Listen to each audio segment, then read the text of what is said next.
Portion of Utah's Morning News is brought to you by Regence Blue Cross Blue Shield. Joining us live in studio, Dr. Mark Hiatt, the Executive Director of Regence Blue Cross Blue Shield of Utah. All right, let's dive right in here. For people like me that have, for lack of a better term, a busy brain at night and can't get to sleep, how do we deal with that? How do we shut it off? Tim, a lot of people are just like you. Their brain is just too busy at night. They can't shut down the thoughts, the worries that plague them.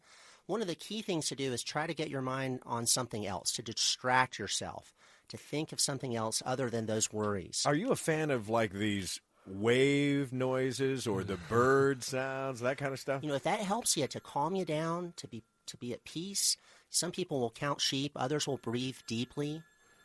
You just want to distract yourself by thinking of something other than what may be worrying you. Some people try to think of their next vacation. That's a good way to do it. Think about what's going to make you happy in about a month or so. Hey, let's move on now. The FDA wants to speed up getting generic drugs to the market.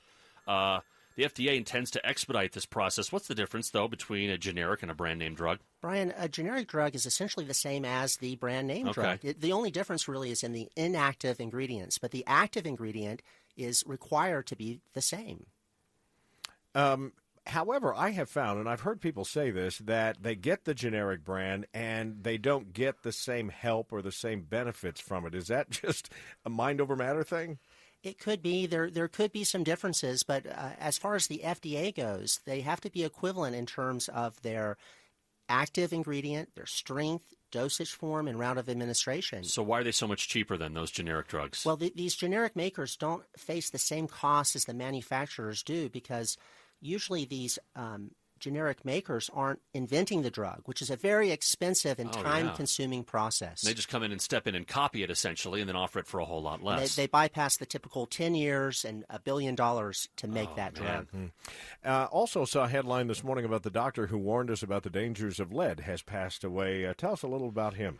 Dr. Herbert Needleman, in fact, died this past week. He was age 89, a really interesting figure. He was a researcher, but also a pediatrician and a psychiatrist at the University of Pittsburgh. What did he find then? What did he discover? He observed that there were these behavior changes and lower intelligence and poor performance in school in children who had been exposed in some way to lead. Oh, to lead. And now it's changed everything around us. I mean, paint that used to have lead in it, toys that had any kind of lead in them, all of that. Gasoline, all in large part due to his efforts. I guess essentially he said lead's bad for us, and let's just get it out of everything in society at that point. So thankfully we don't have that risk to deal with as much. Right. Always good chatting with you, Doctor. Thank you very much. And this portion of Utah's Morning News brought to you by Regence Blue Cross Blue Shield.